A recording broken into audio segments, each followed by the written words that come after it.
Hello, everyone. Welcome to the first episode of Chicks and Sticks, brought to you by the Hockey Writers. My name is Melissa Boyd, and we look forward to bringing you a unique perspective in all things hockey each week through opinions, analysis, must-watch interviews, and lots more. If you're tuning in for our debut episode this week, first of all, thank you. And if you're enjoying our content, make sure you drop us a like, a follow, or a comment from wherever you're watching or listening. So to start off, of course, allow me to introduce the esteemed members of Chicks and Sticks, along with myself. I'm going to start with Kristy Flannery, who covers the Nashville Predators and the Discover Central Division. I have to get those sponsors in there. Hi, Kristy. Hi, how are you? Good, thanks. Next, we have representing the Boston Bruins and the Mass Mutual East Division, Hannah Garfield. Hi, Hannah. Hi. And last but not least, we have Mariah Holland, who is our Minnesota Wild and Honda West Division. And myself, I cover the Montreal Canadiens and the North Division. So actually, we're well represented on this show. We have the entire league covered between the four of us, and we didn't plan it that way. It just so happens that that's how it worked out. So without further ado, let's start with this week's discussion. I wanted to start with two pieces of good news for women's hockey, because that's really important to us, of course. First off, the Women's World Hockey Championship was recently canceled by the government in Nova Scotia due to their COVID-19 situation. However, the good news is that the tournament has been rescheduled from August 20th to 31st by the IIHF. And it looks like Calgary is going to be the front runner and the new host city, so that's great news. But the initial postponement did not go over well. And it was great to see that there was so much support for the event from a variety of different people. I wanted to ask you, Hannah, how do you perceive the obvious inequalities in how men's sports and athletes are treated compared to the women? Like, we know hockey isn't the only sport where this happens, but what are your thoughts on that? Yeah, I think, so first off, I think this whole situation is really embarrassing on the IIHF. You are an international, you're the international federation. You've known about the COVID-19 situation for months, and you waited until like the absolute last minute to cancel it. I mean, I think some of the European teams were literally on their way to planes to come to Canada to play the tournament when they canceled it. So the whole situation of canceling it that late and not having an immediate backup plan is an embarrassment on the IIHF. And you know that there would have been a backup plan if it was any other tournament. But I think, the positive thing to come out of this, like you kind of mentioned, is the women's players really stepping up and saying, this isn't all right how you handled this. And you shouldn't, kind of treat us like this. And I think, to me, it kind of drew some similarities to what was happening with the March Madness tournament with the women's college basketball players, kind of highlighting the differences in the weight room and the food that they were receiving, and being kind of unafraid to speak up against, these inequalities, because if nobody speaks up, as scary as it is, like, it's very scary to speak up, but if no one does it, then nothing's going to change. And I think that's one of the great thing about this, kind of current generation of female athletes, is that they're really sticking up and for themselves and making their voices heard. And, women's sports aren't just, a side piece. They're great to watch, and they deserve attention. And, they should be speaking up. So I'm really excited to see that. Yeah, and meanwhile, of course, the under 18 men's World's event went off as scheduled without a hitch. So it's quite the contrast, but it was actually quite inspiring to see some of the passionate pleas from the players and different people in the sport. So I'm glad that it all worked out in the end, but you're absolutely right with all your points. The second bit of good news for women's hockey came from the National Women's Hockey League, the NWHL. they announced recently that they will be doubling the salary cap in the league starting next year. So going from 150,000 to 300,000 per team. And that means that the average player salary will be around 15,000. So great news, but of course, still a long way to go to start. What I would like to see in this is that, you know I follow women's basketball a lot in the WNBA, and I know that the NBA offers a ton of support to that league, whether it's through marketing, sponsorship, all that kind of stuff. So I would love to see the NHL step up a little bit more to help create a more viable league for these women and more playing opportunities. Anyway, I wanted to obviously kick off our show with those two bits of good news because I think they're definitely worth mentioning. And but now we're going to switch back a little bit we're going to get into NHL stuff. And well, we can't start talking about the NHL without mentioning the one and only Mr. Tom Wilson, who has made headlines over the past, what is it now, 72 hours? It feels like, it's a long saga here. So I wanted to give you ladies the chance to address the incident from a few nights ago. I'll just give a really, really quick timeline of what happened. So another dangerous play from Tom Wilson, a very dangerous play, a repeat offender. The NHL slaps him with a $5,000 fine, which is basically nothing. And since that time, well, let's just say a lot has happened. First off, we had a lot of former players coming out, like John Scott, different players like that, making strong statements against what Tom Wilson did and the punishment he received. But the most powerful statement, surprisingly, came from the New York Rangers themselves, who the Capitals were playing when this happened. And they flat out came out and said that George Parros is unfit to run the Department of Player Safety. So pretty crazy. Then we learned that Artemi Panarin is done for the season after getting his head slammed into the ice by Tom Wilson. Yesterday, an absolute shocker out of New York, as the Rangers announced they have fired President John Davidson and General Manager Jeff Gorton, and Chris Drury is taking over as GM. They claim that this has nothing to do with what happened, but we'll take that with a grain of salt. And then the cherry on top of it all, last night's revenge game between the Caps and the Rangers was as wild as you would expect. So 3 fights start simultaneously right off the opening faceoff. Pavel Buchnevich, high sticks Anthony Manta, which got a 1-game suspension. And then amid all the chaos, a really awesome story. TJ Oshie scored an emotional hat trick in his first game back following the death of his father. So a lot to happen in a 60-minute game. And we find out today that the Rangers were fined $250,000 for the strong statement I spoke about earlier. So, girls, I'll start with Mariah. What do you think of all this? What do you make of it? I love hockey. I love the NHL. I really do.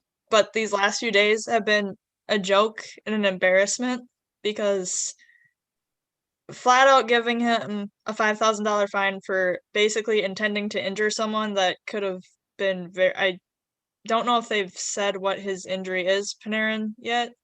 Just that he is injured. Yeah, I don't think so. Okay. But it's like he could have been seriously injured from that, and that's all they do.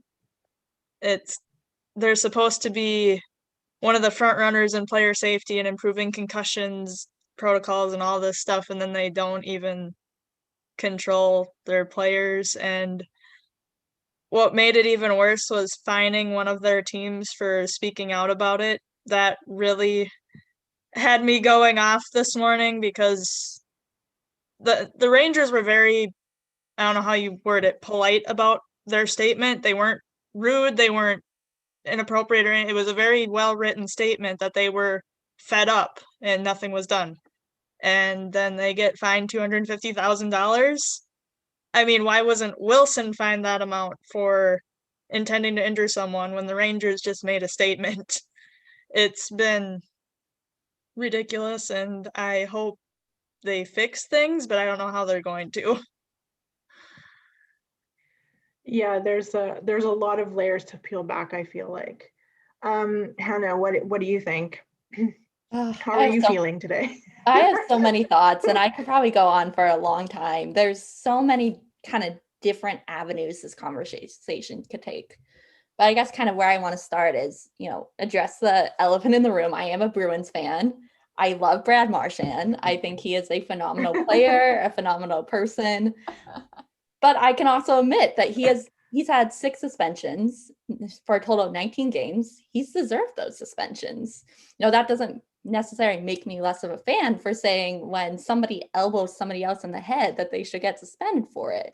Because some things are bigger than just being an individual fan or just bigger than hockey. Like let's not bury our heads in the sand. We know what happens when you have a concussion. And we know what happens when you have repeated concussions, and hitting people in the head or intending to hit them in the head is going to cause potentially lifelong issues.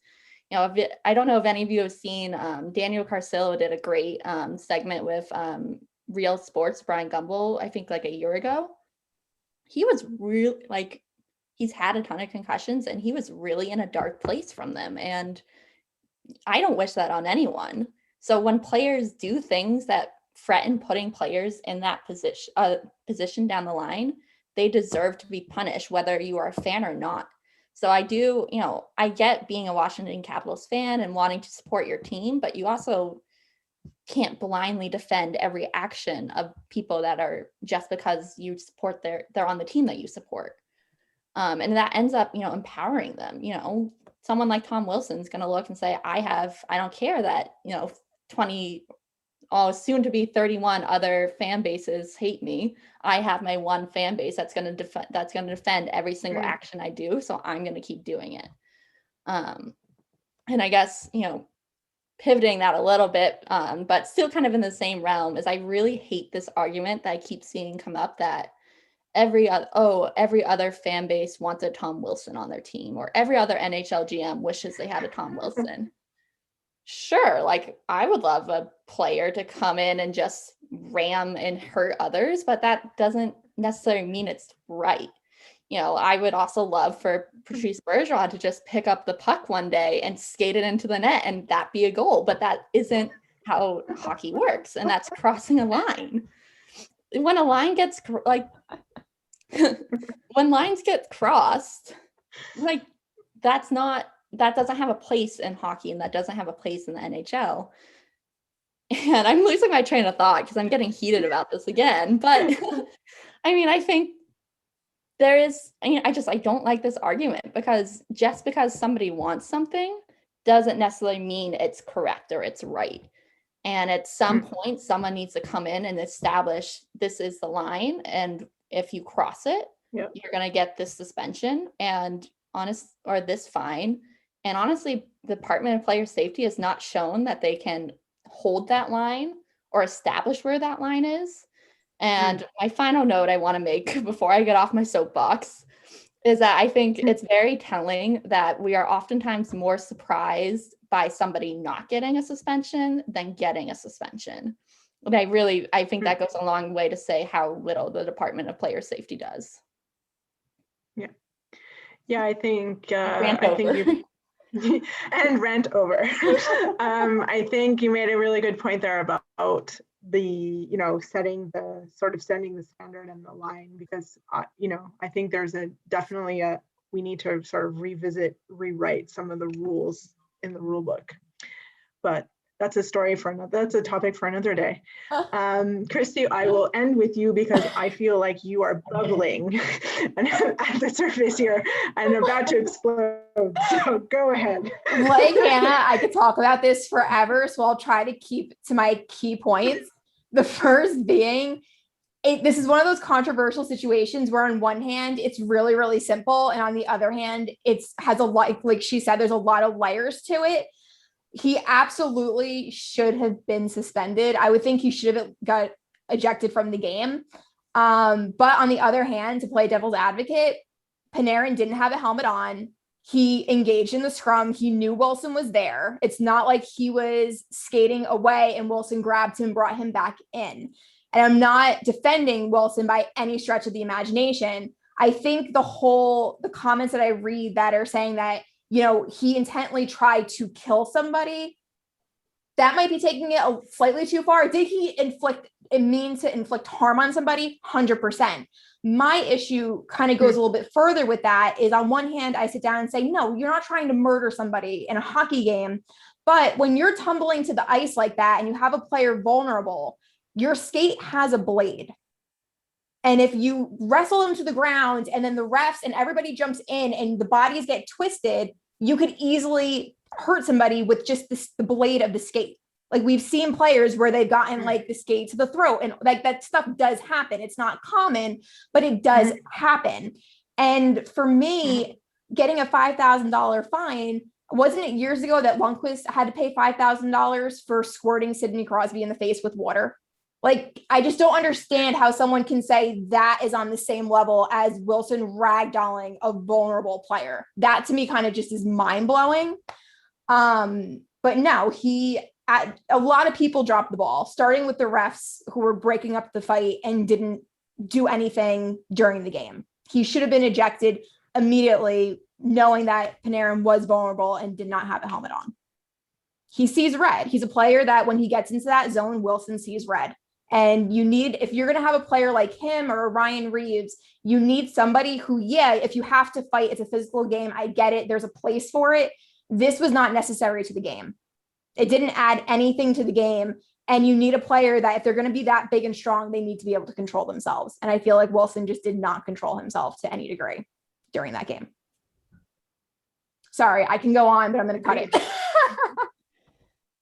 You did well there. You showed a lot of restraint there. Well, I did. I was like, she's going to hit the mute button. No, I would never do that. So we're getting to the halfway point of our show. We'll take a breath here after all that passion. And I just wanted to remind you that to follow the Hockey Writers on all of your favorite social media networks, Twitter, Facebook, Instagram, LinkedIn, so that you can check out all of our great content that we share, and also all the awesome shows that we produce on a weekly basis. We're up to, I think this is our 8th show that we produce on a weekly basis. So make sure you check us out, like, follow, and comment, and check out thehockeywriters.com for all of our great articles by all of our writers, but especially us four. I'm just saying, I'm biased, but I wanted to, the next thing I wanted to cover is obviously the playoff race and the end of the regular season, which is fast approaching. We're almost there, a handful of games left for all the teams. There's not a lot of excitement right now around the playoff races. So pretty much all the spots have been decided, with the exception of, I think it's 3. But the 4th place teams are pretty solid in their positions. But I just wanted to hear your thoughts on your division and how you see things shaping up through the end of the regular season and maybe even into the first round of the playoffs. So actually, Mariah, I'll start with you. On the Wild, and they're actually doing really well. So tell us how you feel about their playoff chances. Well, as long as they aren't playing the Blues, they're doing well. But they were doing great, and then the last few weeks they've been kind of up and down. I mean, last night was really great, but didn't finish well. I mean, I don't know. I'm looking forward to the playoffs. I'm a little nervous on who we're gonna play. I know I've talked to a few people and they're like, don't pick who you want to face in the first round, but we could face either the Avalanche or the Knights as of right now. We're like 1 point behind the Avalanche, so it could go either way. I'm kind of hoping we face the Knights, to be honest, because we've had a lot better year this year against them than the Avalanche, and the Avalanche always play us really difficult in playoffs. So I'm a little nervous. I mean, we still have, I think, 2 games against the Ducks and 2 games against the Blues yet left, so it'll be interesting to see. I hope they can win them all and go into the playoffs on a winning note rather than a losing note, but it'll all play out in the end. I guess it just kind of depends on how they go. Hannah, how about the Bruins and the East? Yeah. So honestly, I think all 4 of the teams that are, they've all clinched their playoff spots in the East. So we have the Capitals, we have the Penguins, we have the Islanders, we have the Bruins. And honestly, the 4 of them, that's not a surprise that the 4 of them are the ones that made it. And I think, maybe the Flyers could have had, were predicted to be better than they were. And the Rangers, almost snuck in there. But at the end of the day, those were kind of the 4 dominant teams in the division. As a Bruins fan standpoint, right now the Bruins are set to match up against Pittsburgh, which is a little nerve-wracking when you consider that Malkin's now back from injury. So that team just gets a little bit scarier.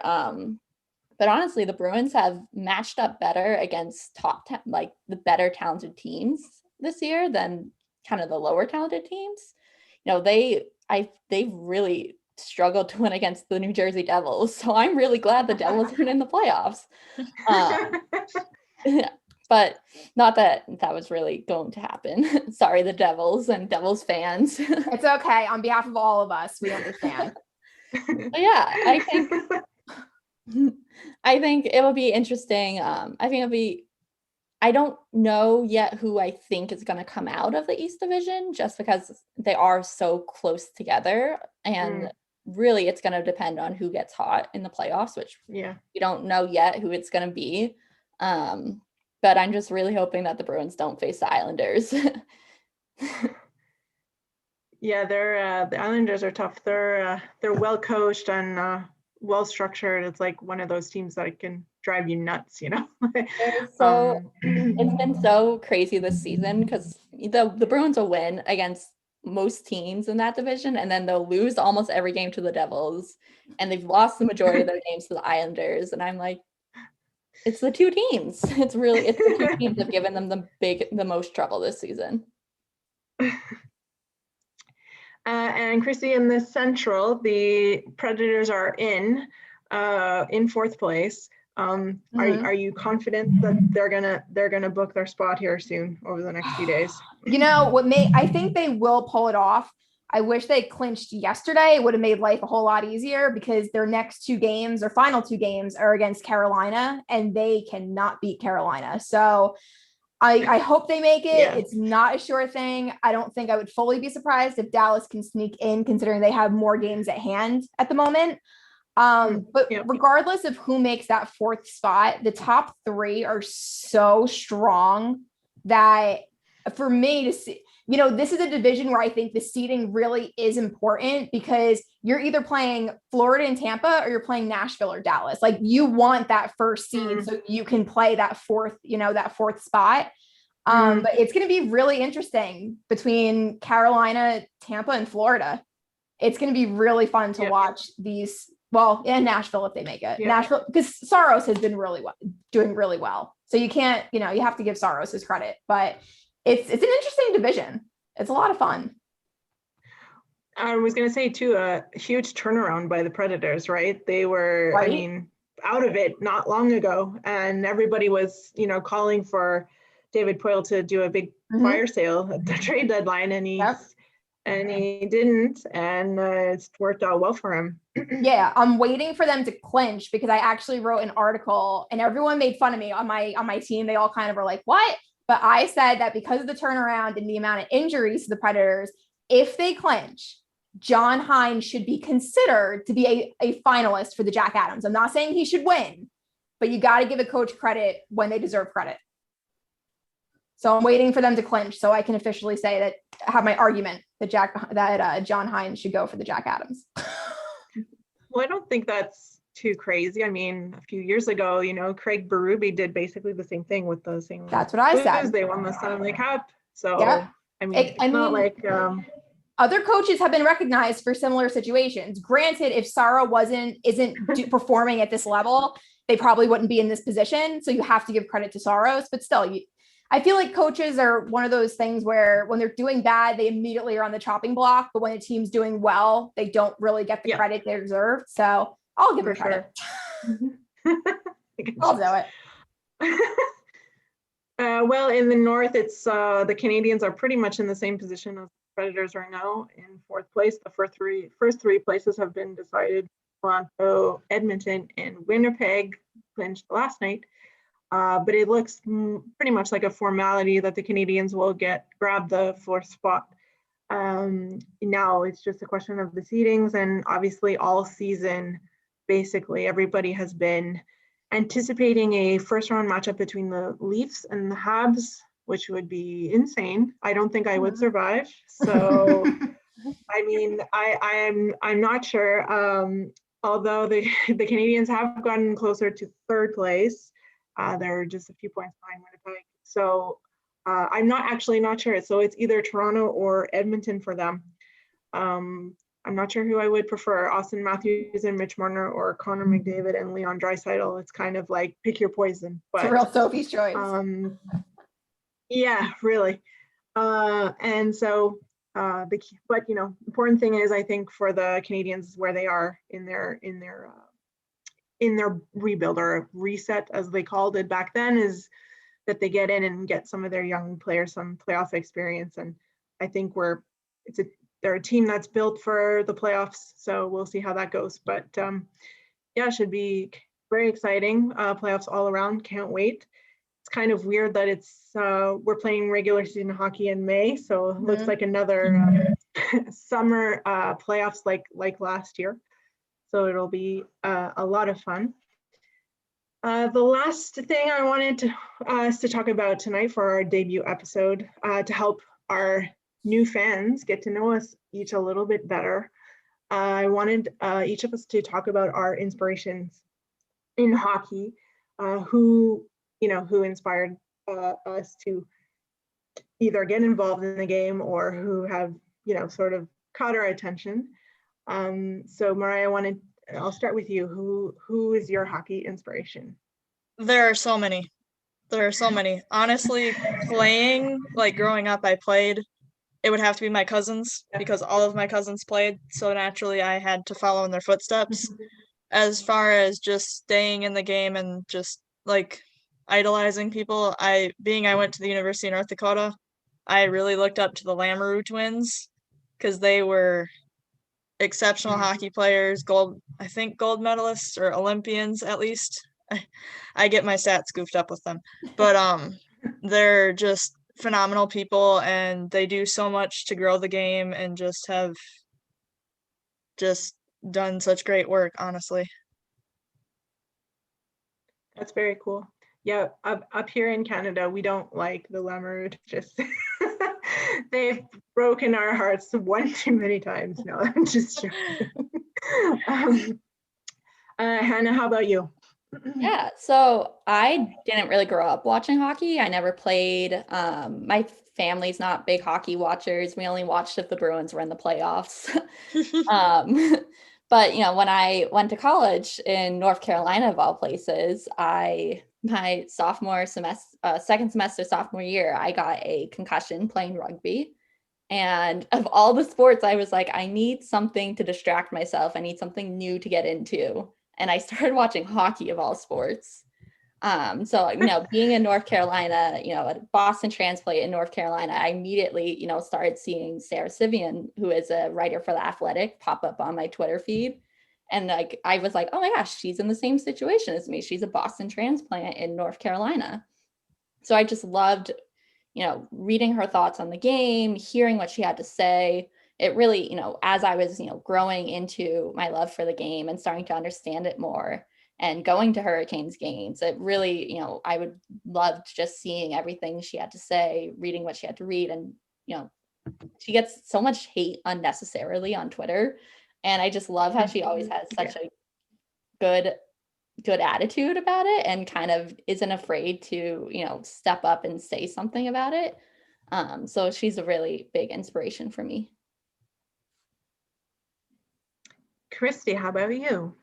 Oh, it's Jackie Redman. That's so easy. I have a journalism degree, and I didn't know her when I first started getting into hockey because I got into hockey a little bit later in life. But the minute I saw her, like her energy, her style, her interview style, I love everything about her. She has such a high energy, and I love the way she does her interviews. It's so relaxed and so laid back. So hands down, Jackie Redman. I wish I could be Jackie Redman. That would be great. Yes, that's all great picks. For me, it's definitely, well, I didn't grow up playing either, but Haley Wickenheiser was on my TV a lot when I was growing up and seemed to always score big goals. And of course, now she's doing so much outside of me to help. She just can do anything and everything. So she's really amazing. And I also have a journalism degree. And in the industry, who inspires me, you girls probably won't know her, but here in Quebec, in Montreal, her name is Chantal Maccabi. She works for the French station here, RDS. And she's actually been at the station for over 30 years. She was the first woman in Canada to have be an anchor for a newscast, and she's done it ever since. And she's amazing and the nicest person. I've met her a couple of times, and she's so supportive of all women in sports and a great inspiration. So yeah, it's great that we have so many to choose from. Exactly. Well, yeah, I know. Well, hopefully, I hear through the grapevine that we're going to be having some really great guests on in the next few weeks. We don't want to give anything away just yet, but I think we're going to have a few of those and some very inspiring women on the show in the next few weeks. So unfortunately, that's all the time we have for our first episode. I can't believe it's already over, but that was a lot of fun. I wanted to thank you girls for joining me for this first episode. Mariah, Hannah, Kristy, thank you so much. And thank you all for tuning in to our first episode. I hope you enjoyed it. Again, if you did, make sure you drop us a like, a comment, and follow us on all the social media. Check out our articles on thehockeywriters.com. You can also follow us each on Twitter. You have our usernames under our screens here. And just so you know, make sure you tune in next week, because we have our first guest that will be with us. It's Sarah Giles, who does social media for the Nashville Predators. So we're really looking forward to that, having her next week. And until then, we'll see you then. Be safe, everybody. And see you next week. Take care. Bye. Bye.